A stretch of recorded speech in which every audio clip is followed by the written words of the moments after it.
السلام علیکم ورحمۃ اللہ وبرکاتہ۔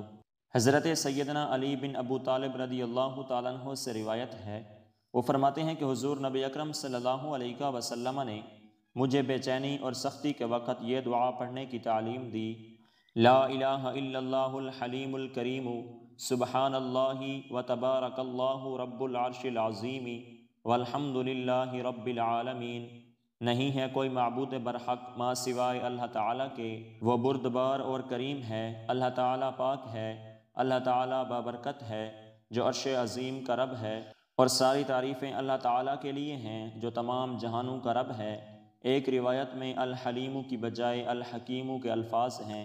حضرت سیدنا عبداللہ بن جعفر رضی اللہ تعالیٰ عنہ سے روایت ہے، وہ فرماتے ہیں جب انہوں نے حجاج بن یوسف سے اپنی بیٹی کی شادی کی تو اپنی بیٹی سے کہا، جب وہ تیرے پاس آئے تو نے یہ دعا پڑھنی ہے: لا الہ الا اللہ الحلیم الکریم، سبحان اللہ رب العرش العظیم، الحمد للہ رب العالمین۔ نہیں ہے کوئی معبود برحق ماں سوائے اللہ تعالیٰ کے، وہ بردبار اور کریم ہے، اللہ تعالیٰ پاک ہے، جو عرش عظیم کا رب ہے، اور ساری تعریفیں اللہ تعالیٰ کے لیے ہیں جو تمام جہانوں کا رب ہے۔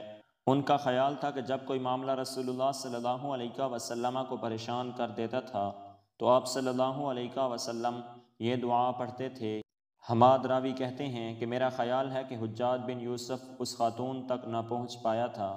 حضرت سیدنا ابو سعید خدری رضی اللہ تعالیٰ عنہ سے روایت ہے، وہ فرماتے ہیں کہ ہم نے غزوے والے دن کہا، اے اللہ تعالیٰ کے رسول، کیا کوئی ذکر ہے؟ کلیجے منہ کو آ گئے ہیں تو آپ صلی اللہ علیہ وسلم نے فرمایا، بالکل ہے، کہو اللہم استر عوراتنا و آمن روعاتنا۔